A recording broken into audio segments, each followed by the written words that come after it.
Good morning student. Last time हमने periodic properties start की थी पढ़नी। फर्स्ट प्रॉपर्टी पढ़ी थी हमने एटॉमिक एंड आयनिक रेडियाई। आज सेकंड करेंगे। Second one is ionization energy.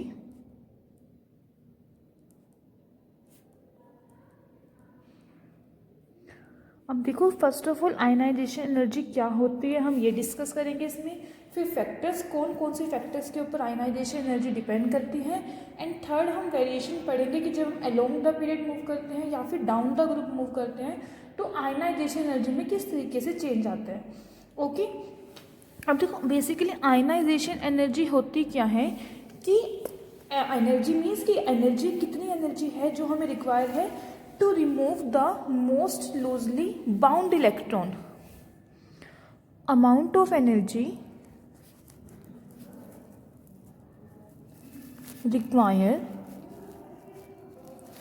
to remove the most loosely bound electron from an isolated gaseous atom. Ionization energy is the amount of energy required to remove the most loosely bound electrons. कि कितने amount of energy की requirement है कि जिसमें हम क्या करें, most loosely means कि जो आउटर मोस्ट शेल इलेक्ट्रॉन्स होते हैं, लूजली बाउंड इलेक्ट्रॉन्स हैं, उनको रिमूव करना है। किसमें से? From an isolated gaseous atom. देखो, इलेक्ट्रॉन जब भी रिमूव होगा वो गैसियस स्टेट में ही रिमूव होगा, बिकॉज अगर हम कंपेयर करें सॉलिड, लिक्विड एंड गैस में, सॉलिड के केस में मैक्सिमम फोर्सेज ऑफ अट्रैक्शन होती है, तो उस केस में जो है इलेक्ट्रॉन इजेक्ट नहीं होगा। सबसे जो वीक फोर्सेज ऑफ अट्रैक्शन होते हैं वो लिक्विड में सॉलिड से कम, और सबसे कम होता है गैसियस स्टेट में। तो जो इलेक्ट्रॉन हम इजेक्ट करेंगे वो इलेक्ट्रॉन जो इजेक्ट होगा वो किस में होगा? गैसियस एटम में, मीन्स गैसियस स्टेट में जब वो एटम प्रेजेंट होगा। अब जैसे मेरे पास कोई भी मेटल एटम है, ये गैसियस स्टेट में प्रेजेंट है, हम इसको एनर्जी दे रहे हैं इलेक्ट्रॉन को बाहर निकालने के लिए, तो वो एनर्जी कौन सी हो जाएगी? Ionization energy. अगर ये 1 इलेक्ट्रॉन लूज कर रहा है तो उसके ऊपर कितना? 1 पॉजिटिव चार्ज आ जाएगा, प्लस 1 इलेक्ट्रॉन रिमूव हो जाएगा। क्लियर? और आयनाइजेशन एनर्जी को जो है हम आयनाइजेशन पोटेंशियल भी बोलते हैं। Ionization potential. पोटेंशियल क्यों? बिकॉज ये मेजर तो करता है कि कितने अमाउंट ऑफ पोटेंशियल है, हमें इलेक्ट्रॉन को रिमूव कराना है एटम में से, तो कितना हमें पोटेंशियल रिक्वायरमेंट है, कितनी पोटेंशियल की रिक्वायरमेंट है, तो इसलिए इसको हम बोलते हैं आयनाइजेशन पोटेंशियल। अब एनर्जी है तो एनर्जी की जो यूनिट्स होते हैं वही सेम यूनिट यहाँ पे होंगे, किलो जाउल पर मोल, या फिर जाउल की जगह कैलोरी भी होते हैं, किलो कैलोरीज पर मोल। ओके, दोनों में से कोई भी यूनिट्स हो जाएंगे। और इस साइड थर्ड यूनिट होता है इलेक्ट्रॉन वोल्ट, ये भी एनर्जी के ही यूनिट्स होते हैं। ठीक है, तो ये हो जाएगी एनर्जी। अब देखो, आयनाइजेशन एनर्जी की वैल्यू जितनी ज़्यादा स्मॉल वैल्यू होगी, आयनाइजेशन एनर्जी क्या है कि हमें कितनी एनर्जी की रिक्वायरमेंट है इलेक्ट्रॉन को बाहर निकालने के लिए, तो जितनी ज़्यादा आयनाइजेशन एनर्जी की वैल्यू स्मॉल है, दैट मीन्स कि वो जो इलेक्ट्रॉन है वो क्या होंगे? ईजिली रिमूव हो जाएंगे। Smaller the value of ionization energy, easier is to remove the electron, कि उतना ईजिली जो है हम इलेक्ट्रॉन्स को रिमूव कर सकते हैं। अब आगे बढ़ते हैं फैक्टर्स, कौन कौन से फैक्टर्स पे डिपेंड करेगी। सबसे फर्स्ट जो फैक्टर आता है वो है साइज ऑफ एटम।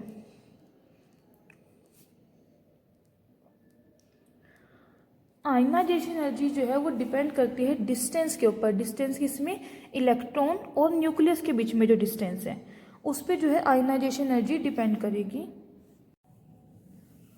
और देखो कि जो फोर्सेस होते हैं, अट्रैक्टिव फोर्सेस इलेक्ट्रॉन और न्यूक्लियस के बीच में, वो किस चीज़ के ऊपर डिपेंड करते हैं? डिस्टेंस के ऊपर ना, कि जैसे जैसे डिस्टेंस इंक्रीज होते हैं जो फोर्सेस ऑफ अट्रैक्शन के हैं वो डिक्रीज हो जाते हैं। ऐसे ही हम बात करें कि अगर हमारे पास जो साइज़ है एटम का, कि वो जो साइज़ है, अगर साइज़ इंक्रीज हो रहा है एटम का साइज जितना ज़्यादा लार्ज होता रहेगा, दैट मीन्स कि जो आउटर मोस्ट शेल इलेक्ट्रॉन्स है वो तो लेस टाइटली हेल्ड होंगे, और उससे क्या होगा? वो ईजी हो जाएगा उस इलेक्ट्रॉन को जो है रिमूव करना।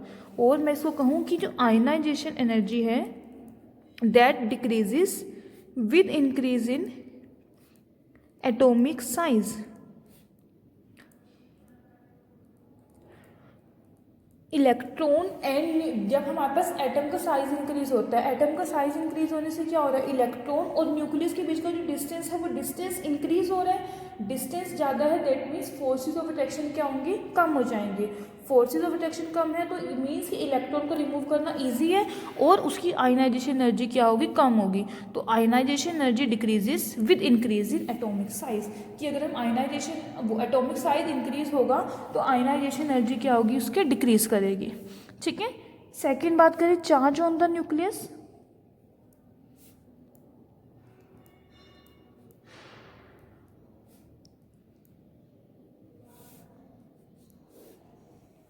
देखो अब चार्ज की मैं बात करूँ, जो अट्रैक्टिव फोर्सेस हैं फिर से न्यूक्लियस और इलेक्ट्रॉन के बीच में, increases with increase in nuclear charge.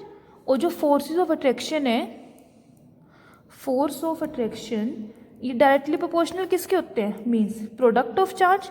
जितना ज़्यादा चार्ज, न्यूक्लियर चार्ज ज़्यादा होगा उतने ही फोर्सेस ऑफ अट्रैक्शन क्या है, ज़्यादा होंगे। और फोर्सेस ऑफ अट्रैक्शन ज़्यादा है तो मीन्स हमें क्या है, हाई अमाउंट ऑफ एनर्जी की रिक्वायरमेंट है इलेक्ट्रॉन्स को बाहर निकालने के लिए। ओके तो क्या कहेंगे इसको कि with increase in nuclear charge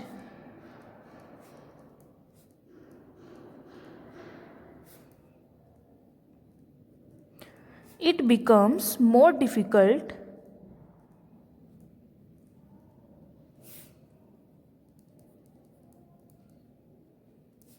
to remove an electron।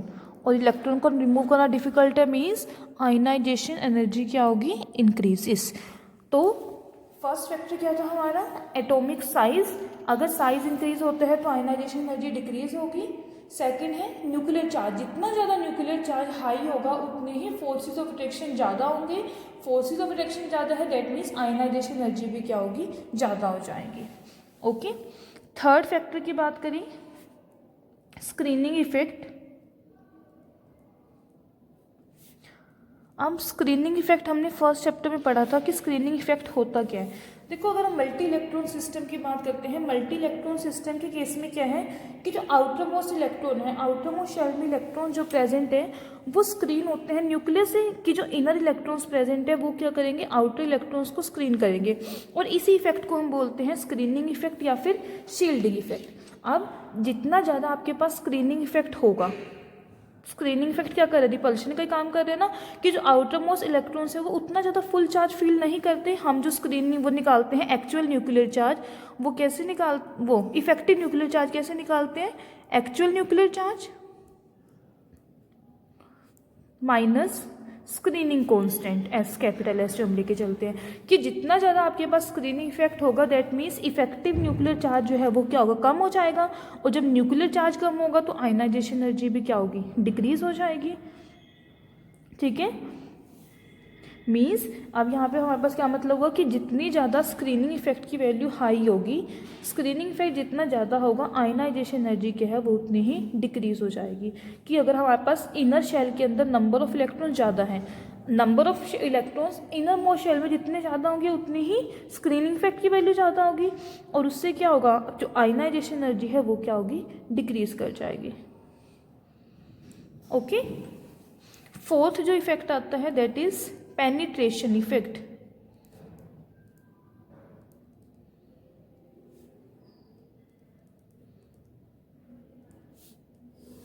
अब देखो पेनिट्रेशन इफेक्ट क्या होता है कि मल्टी इलेक्ट्रॉन सिस्टम के केस में क्या है कि जो इलेक्ट्रॉन्स होते हैं एस ऑर्बिटल के अंदर जो इलेक्ट्रॉन प्रेजेंट है उनकी मैक्सिमम प्रोबेबिलिटी होती है कि वो न्यूक्लियस के क्लोज हो। और जैसे जैसे हम मूव करते हैं आगे पी पे, डी, एफ ऑर्बिटल पे, ये जो प्रोबेबिलिटी है ये क्या होती है, डिक्रीज हो जाती है। और इसको सेकंड वे में मैं कहूँ पेनिट्रेशन की पावर की फॉर्म में, कि जो ऐसे इलेक्ट्रॉन्स होते हैं they are more penetrating towards the nucleus than p electron. Penetration effect का क्या ऑर्डर होता है, सबसे ज़्यादा पेनिट्रेशन इफेक्ट एस का है, पी, डी, एफ। मीन्स कि जो न्यूक्लियस के पास फाउंड होने की इनकी जो प्रोबेबिलिटी है वो एस ऑर्बिटल की सबसे ज़्यादा होती है then p, d and f. अब देखो जो पेनिट्रेशन इफेक्ट जो है इलेक्ट्रॉन का ज़्यादा होगा दैट मीन्स वो क्या होगा, न्यूक्लियस की क्लोज होगा, टाइटली होगा, और आयनाइजेशन एनर्जी क्या होगी, हाई हो जाएगी। मीन्स अगर पेनिट्रेशन इफेक्ट इंक्रीज होता है तो आयनाइजेशन एनर्जी भी क्या होगी, इंक्रीज होगी। Ionization energy increases with increase in penetration effect.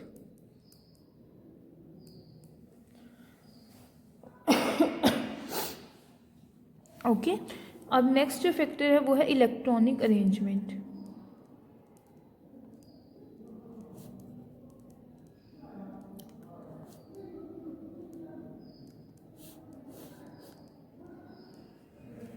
अब जो आयनाइजेशन एनर्जी है वो क्या है, इलेक्ट्रॉन अरेंजमेंट के ऊपर भी डिपेंड करती है। अब देखो जैसे हमने पढ़ा था कि जो हमारे पास हाफ फील्ड कॉन्फ़िगरेशन होती है, कम्प्लीटली फील्ड होती है, एक्स्ट्रा स्टेबल होती है, और जितनी ज़्यादा कॉन्फ़िगरेशन स्टेबल होगी दैट मीन्स उसमें से इलेक्ट्रॉन को रिमूव करना उतना ही ज़्यादा डिफ़िकल्ट प्रोसेस है। ओके कि स्टेबल कॉन्फ़िगरेशन है तो उसमें से इलेक्ट्रॉन को इजेक्ट करना डिफ़िकल्ट है, और दैट मीन्स उसकी जो आयनाइजेशन एनर्जी है वो भी क्या होगी, हाई होगी। अब जैसे हम बात करें नोबल गैसेस की बात करें, नोबल गैसेस जो होती है उनकी कॉन्फ़िगरेशन होती है NS2 NP6, सबसे ज़्यादा स्टेबल कॉन्फ़िगरेशन होती है, और इसीलिए इनकी जो आयनाइजेशन एनर्जी है वो क्या होगी, हाई आयनाइजेशन एनर्जी होगी। सिमिलर वे में बात करें हम एलिमेंट से, लाइक बेरिलियम है 1s2 2s2 कम्प्लीटली फिल्ड, ऐसे ही magnesium 12 atomic number 1s2 2s2 2p6 3s2 completely filled है, तो इनकी भी जो आयनाइजेशन एनर्जी है वो क्या होगी, लार्ज होगी। या फिर एग्जैक्टली हाफ फील्ड हो, वो भी स्टेबल कॉन्फ़िगरेशन होती है और उसमें से क्या है, लार्ज अमाउंट ऑफ एनर्जी चाहिए इलेक्ट्रॉन को रिमूव करने के लिए, दैट मीन्स कि जो आयनाइजेशन एनर्जी है वो क्या होगी, हाई होगी। जैसे कि नाइट्रोजन है 1s2 2s2 आगे 2px1 2py1 एंड 2pz1, ये होती है इसकी कॉन्फ़िगरेशन। ठीक है, तो अगर आपके पास कॉन्फ़िगरेशन जो है नोबल गैस कॉन्फ़िगरेशन है या फिर कंप्लीटली फील्ड और एग्जैक्टली हाफ फील्ड कॉन्फ़िगरेशन है, तो वो क्या होगी, ज़्यादा स्टेबल कॉन्फ़िगरेशन होगी, और उस केस में जो आयनाइजेशन एनर्जी है वो भी क्या होगी, हाई होगी। Means more stable the electronic configuration, more stable the electronic configuration, greater is the ionization energy। जितनी ज़्यादा कॉन्फ़िगरेशन स्टेबल होगी आयनाइजेशन एनर्जी उतनी ही ज़्यादा होगी। ओके तो बेसिकली 5 फैक्टर्स थे जिनके ऊपर आयनाइजेशन एनर्जी डिपेंड करती है। साइज़ के ऊपर, साइज़ इंक्रीज होगा तो आयनाइजेशन एनर्जी डिक्रीज होगी। सेकंड वन इज चार्ज, जितना ज़्यादा चार्ज होगा, फोर्सेस ऑफ अट्रैक्शन ज़्यादा होंगे तो आयनाइजेशन एनर्जी भी क्या होगी, हाई होगी। स्क्रीनिंग इफेक्ट हाई है, दैट मीन्स जो इफेक्टिव न्यूक्लियर चार्ज है, तो इलेक्ट्रॉन फेल्ट कर रहे हैं आउटरमोस्ट शेल में, वो डिक्रीज होगा तो आयनाइजेशन एनर्जी भी क्या होगी, डिक्रीज हो जाएगी। पेनिट्रेशन पावर, इफेक्ट की एस ऑर्बिटल की मैक्सिमम पेनिट्रेशन पावर होती है, दैट मीन्स वो न्यूक्लियस के ज़्यादा क्लोज होंगे, फोर्सेज ऑफ अट्रैक्शन ज़्यादा होंगे, और जितने ज़्यादा फोर्सेज ऑफ अट्रैक्शन होंगे आयनाइजेशन एनर्जी भी क्या होगी, उतनी ही हाई होगी। Electronic arrangement, exactly half field या फिर एग्जैक्ट कंप्लीटली फुली फील्ड जो कॉन्फ़िगरेशन है वो ज़्यादा स्टेबल होती है, और स्टेबल होने की वजह से उनकी जो आयनाइजेशन एनर्जी होगी वो भी क्या होगी, हाई होगी। ओके अब ये फैक्टर्स हो गए कंप्लीट। अब आगे हम पढ़ेंगे इसकी variation of ionization energy. Variation जो है बेसिकली हम दो तरीके से पढ़ते हैं, along the period and down the group. पहले पढ़ें अलोंग द पीरियड। अब देखो अगर जनरली बात करें कि जो आयनाइजेशन एनर्जी है it increases with increase in atomic number. अभी हमने जनरली पढ़ा है ना, एटॉमिक नंबर ज़्यादा होगा तो क्या होगा, न्यूक्लियर चार्ज ज़्यादा होगा, फोर्सेज ऑफ अट्रैक्शन ज़्यादा होंगे तो आयनाइजेशन एनर्जी भी क्या होगी, हाई होगी। बट अगर हम इसकी बात करें, इसको एक्सप्लेन करें कि जो जनरल इंक्रीज हो रहा है अलोंग द पीरियड, बात कर रही हूँ सबसे पहले एटॉमिक साइज के बेसिस पे और न्यूक्लियर चार्ज के बेसिस पे। ठीक है कि अगर हम लेफ़्ट टू राइट मूव करते हैं, इस तरीके से लेफ़्ट टू राइट मूव करते हैं, उसमें क्या होता है, न्यूक्लियर चार्ज क्या होता है, इंक्रीज होता है। सेकंड बात करें एटॉमिक साइज की, एटॉमिक साइज क्या होता है, डिक्रीज होता है, बिकॉज एक ही सेल में सारे के सारे इलेक्ट्रॉन्स ऐड हो रहे हैं। तो हमारे पास क्या है यहाँ पे कि जब हम अलोंग द पीरियड मूव कर रहे हैं, फर्स्ट ऑफ ऑल एक तो फैक्टर है न्यूक्लियर चार्ज, वो क्या हो रहा है, इंक्रीज हो रहा है। सेकंड है atomic size, along the period ये साइज क्या हो रहा है, डिक्रीज हो रहा है। अब देखो इन दोनों इफेक्ट की वजह से कि न्यूक्लियर चार्ज इंक्रीज हो रहा है और एटॉमिक साइज डिक्रीज हो रहा है, कि जो वैलेंस इलेक्ट्रॉन्स है वो टाइटली हेल्ड होंगे न्यूक्लियर से। इसका मतलब क्या है कि हमें हाई अमाउंट ऑफ एनर्जी चाहिए कि इलेक्ट्रॉन्स को रिमूव करने के लिए, और आयनाइजेशन एनर्जी क्या होगी, इंक्रीज हो जाएगी। अब ये देखो, जैसे हम ऐसे बात करें, ये अलोंग द पीरियड है, हम ऐसे अलोंग द पीरियड मूव हो रहे हैं। अलोंग द पीरियड मूव होने में क्या हो रहा है कि सेम शेल में ही इलेक्ट्रॉन्स ऐड हो रहे हैं, दैट मीन साइज क्या हो रहा है, डिक्रीज हो रहा है, और न्यूक्लियर चार्ज इंक्रीज हो रहा है, तो आयनाइजेशन एनर्जी भी क्या होगी, इंक्रीज हो जाएगी। ठीक है, बट इसमें एक दो जो है केसेस ऐसे हैं जिसका हमें ट्रेंड देखना पड़ेगा, उसमें जो है ये ट्रेंड फॉलो नहीं होता। लाइक अगर हम बात करें, जैसे ये है लिथियम एंड बेरिलियम, इन दोनों में कंपेयर करें तो बेरिलियम की जो आयनाइजेशन एनर्जी है वो हाई होगी, जस्ट बिकॉज यहाँ पे जो न्यूक्लियर चार्ज है वो इंक्रीज हो रहा है। लेकिन बेरिलियम के बाद अगर हम बोरोन की बात करते हैं तो जो बोरोन की आयनाइजेशन एनर्जी है वो स्लाइट डिक्रीज करती है as compare to beryllium. Boron की जो आयनाइजेशन एनर्जी है वो क्या है, बेरिलियम से थोड़ी सी कम है। उसका क्या रीज़न है? अब देखो, बोरोन की अगर हम बात करें, कॉन्फ़िगरेशन लिखते हैं इसकी पहले। बोरोन एटॉमिक नंबर 5, कॉन्फ़िगरेशन क्या होगी इसकी, 1s2 2s2 2p1। Last electron जो है किस में एंटर हो रहा है, 2p ऑर्बिटल में एंटर हो रहा है, और 2s एंड 2p में अगर हम बात करें, 2p की जो एनर्जी होती है वो हाई हो जाती है। अब जितनी ज़्यादा हाई एनर्जी है, दैट मीन्स इलेक्ट्रॉन को क्या है, रिमूव करना उतना ही ईजी है। और सेकेंड बात करें बेरिलियम की कॉन्फ़िगरेशन की, 1s2 2s2, ये जो कॉन्फ़िगरेशन है ये स्टेबल कॉन्फ़िगरेशन है, बट ये जो है ये लेस स्टेबल है, बिकॉज ये कम्प्लीटली फिल नहीं है। कम्प्लीटली फिल होने की वजह से ये जो कॉन्फ़िगरेशन है ये ज़्यादा स्टेबल होगी, और इसलिए इसकी जो आयनाइजेशन एनर्जी है वो इससे क्या होगी, स्लाइटली इंक्रीज होगी। ओके, कि जो 2p इलेक्ट्रॉन है बोरोन का वो टाइटली हेल्ड नहीं होगा, लेकिन ये 2s इलेक्ट्रॉन बेरिलियम में ये टाइटली हेल्ड है, जिसकी वजह से क्या है कि आयनाइजेशन एनर्जी है बोरोन की, it is less than ionization energy of boron is less than that of beryllium. तो ये जो थोड़े अलग से जहाँ पे ट्रेंड ये फॉलो नहीं हो रहा है, रीज़न जो है इसका ये आपको पता होना चाहिए कि किस तरीके से जो है वो इंक्रीज या फिर डिक्रीज हो रही है। ठीक है, अब आगे बात करें हम boron, then carbon, then nitrogen. Same 2p में ही इलेक्ट्रॉन्स ऐड हो रहे हैं, 2p शेल तो सेम आ गया, एटॉमिक साइज तो सेम रहा, लेकिन इलेक्ट्रॉन्स ऐड हो रहे हैं। इलेक्ट्रॉन्स ऐड होने से क्या होगा, न्यूक्लियर चार्ज इंक्रीज होगा, और इसीलिए जो एनर्जी है वो भी क्या होगी, इस साइड पे इंक्रीज करेगी। ठीक है, फिर उसके बाद बात करें नेक्स्ट, बोरोन कार्बन नाइट्रोजन तक तो इंक्रीज होगी। अब नाइट्रोजन से जब हम ऑक्सीजन के पास मूव करते हैं, इसकी जो आयनाइजेशन एनर्जी है ऑक्सीजन की ये थोड़ी सी कम है एज कम्पेयर टू नाइट्रोजन। ये इसका रीज़न क्या, दोनों की पहले कॉन्फ़िगरेशन लिखेंगे, 1s2 2s2 2px2 2py1 2pz1। ऐसे ही nitrogen atomic number 7, 1s2 2s2 2px1 2py1 and 2pz1। अब देखो, मैंने अभी आपको बताया था कि इधर कॉन्फ़िगरेशन जो है वो हाफ फील्ड है एग्जैक्टली या फिर कम्प्लीटली फील्ड है, वो क्या होती है, ज़्यादा स्टेबल होती है। ज़्यादा स्टेबल होने की वजह से क्या होगा, नाइट्रोजन की जो आयनाइजेशन एनर्जी है वो क्या होगी, स्लाइटली ज़्यादा होगी एज़ कम्पेयर टू ऑक्सीजन, या फिर कहूँ कि ऑक्सीजन की जो एनर्जी है वो क्या होगी, कम होगी as compare to nitrogen. Because यहाँ पे जो कॉन्फ़िगरेशन है वो एग्जैक्टली हाफ फील्ड है, लेकिन यहाँ पे जो है ये एग्जैक्टली हाफ फील्ड कॉन्फ़िगरेशन नहीं है। ओके, अब इसके बाद फिर आगे नाइट्रोजन ऑक्सीजन होगी, और फिर आगे बात करें ऑक्सीजन से फ्लोरीन पे मूव करना है, फ्लोरीन से नियोन पे। आयनाइजेशन एनर्जी क्या है, फिर से इंक्रीज हो रही है, बिकॉज कि जो न्यूक्लियर चार्ज है वो इंक्रीज हो रहा है और साइज जो है वो डिक्रीज कर रहा है। पूरे के पूरे पीरियड में बात करें नियोन की जो है सबसे ज़्यादा हाई आयनाइजेशन एनर्जी होती है, बिकॉज ये क्या है, नोबल गैस है, कंप्लीटली फील्ड, इसकी कॉन्फ़िगरेशन स्टेबल कॉन्फ़िगरेशन है। क्लियर? तो इस तरीके से जो है ये जनरल ट्रेंड फॉलो होगा, जहाँ पे आपके पास एग्जैक्टली हाफ फील्ड या फिर एग्जैक्टली फुली फील्ड आ रहे हैं, वो जो कॉन्फ़िगरेशन होगी वो ज़्यादा स्टेबल हो जाएगी, जिसकी वजह से उसकी जो आयनाइजेशन एनर्जी है वो भी क्या होगी, हाई होगी। अब ये तो हमने पढ़ी वेरिएशन अलोंग का पीरियड, अब आगे पढ़ते हैं वेरिएशन डाउन द ग्रुप। अब देखो, अगर हम ग्रुप में बात करें, जनरल बात करें कि जो अगर हम टॉप टू बॉटम मूव करते हैं, इस तरीके से नीचे की साइड मूव कर रहे हैं, तो जो आयनाइजेशन एनर्जी है वो क्या होती है, डिक्रीज करती है। Ionization energy decreases on moving down the group.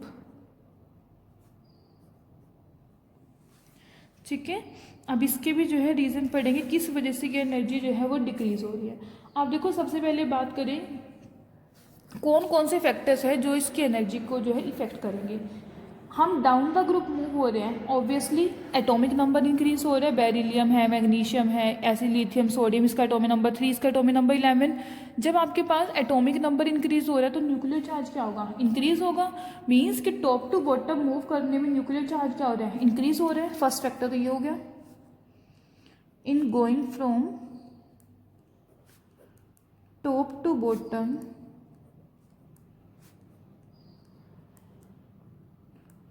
nuclear charge increases or increase in atomic size on moving down the group because additional जो शेल है वो इंक्रीज हो रही है हर किसी केस में, तो एटॉमिक साइज भी क्या होगा, इंक्रीज हो जाएगा। और थर्ड बात करें कि जो शील्डिंग इफेक्ट है आउटर मोस्ट इलेक्ट्रॉन का वो भी क्या होगा, इंक्रीज होगा because number of inner electrons. देखो आउटर मोस्ट शेल में तो सब में ही 1 इलेक्ट्रॉन होगा। अगर मैं फर्स्ट ग्रुप की बात कर रही हूँ, लिथियम में भी आउटर मोस्ट शेल में 1 इलेक्ट्रॉन, सोडियम में भी आउटर मोस्ट शेल में 1 इलेक्ट्रॉन, पोटेशियम में भी आउटर मोस्ट शेल में 1 इलेक्ट्रॉन। लेकिन यहाँ पे क्या हो रहा है, इनर इलेक्ट्रॉन इंक्रीज हो रहा है with increase in atomic number. उसकी वजह से क्या होगा, जो शील्डिंग इफेक्ट है वो भी क्या होगा, इंक्रीज होगा। Increase in shielding effect. अब इन तीनों फैक्टर को हम देखते हैं। बेसिकली 3 फैक्टर हैं। पहला जो फैक्टर है, न्यूक्लियर चार्ज इंक्रीज होने से आयनाइजेशन एनर्जी क्या होती है, इंक्रीज होती है। बट एटॉमिक साइज इंक्रीज होने से आयनाइजेशन एनर्जी डिक्रीज होती है। और फिर से शील्डिंग इफेक्ट इंक्रीज होने से भी आयनाइजेशन एनर्जी डिक्रीज होती है। तो ये जो दोनों फैक्टर हैं ये क्या कर रहे हैं, आयनाइजेशन एनर्जी को डिक्रीज कर रहे हैं। अकेला एक ये फैक्टर है जो आयनाइजेशन एनर्जी को जो है इंक्रीज कर रहा है। तो अगर हम तीनों का इफेक्ट, नेट इफेक्ट की बात करें तो इन दोनों का जो इफेक्ट है it is more pronounced than that of nuclear charge. और जिसकी वजह से क्या होगा, इलेक्ट्रॉन्स जो है लेस टाइटली हेल्ड होंगे और जो आयनाइजेशन एनर्जी है वो क्या होगी, आयनाइजेशन एनर्जी डिक्रीज करेगी on moving down the group.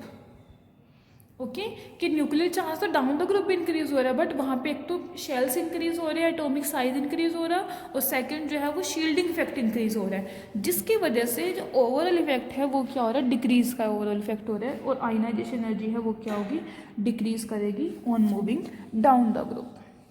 Okay, ये हमने वेरिएशन पढ़ ली। अब आगे एक और टर्म है इसी में, ये पढ़ते हैं सक्सेसिव आयनाइजेशन एनर्जी। अब ये देखो, अभी सक्सेसिव का मतलब यहाँ पे क्या है कि जो एटम है वो सिर्फ अपना एक इलेक्ट्रॉन लूज नहीं करेगा, बट वो एक से ज़्यादा इलेक्ट्रॉन भी रिमूव कर सकते हैं। तो हम इसी को स्पेसिफाई करेंगे आयनाइजेशन एनर्जी की डेफिनेशन को, कि कितने इलेक्ट्रॉन जो है वो रिमूव हो रहे हैं। ठीक है, ये कि अब सक्सेसिव आयनाइजेशन एनर्जी क्या हुआ कि amount of energy require to remove subsequent electrons from the atom, और गैसियस स्टेट में होंगे, in gaseous state amount of energy required to remove subsequent electron. Subsequent का मतलब कि 1 by 1 इलेक्ट्रॉन रिमूव हो रहा है, इसको हम बोलेंगे सक्सेसिव आयनाइजेशन एनर्जी। जैसे ये है मेरे पास मेटल गैसियस स्टेट में, अभी न्यूट्रल स्टेट में है, इसने अपना एक इलेक्ट्रॉन लूज किया, 1 पॉजिटिव चार्ज आ गया, प्लस इलेक्ट्रॉन रिमूव हो गया। अब m पॉजिटिव, ये अपना अगर एक को इलेक्ट्रॉन रिमूव कर दें तो एक तो 1 पॉजिटिव चार्ज पहले से ही है, अब चार्ज कितना आएगा, 2 positive plus electron. Similar way में m2 पॉजिटिव, ये अपना एक को इलेक्ट्रॉन रिमूव करेगा तो m3 पॉजिटिव प्लस इलेक्ट्रॉन।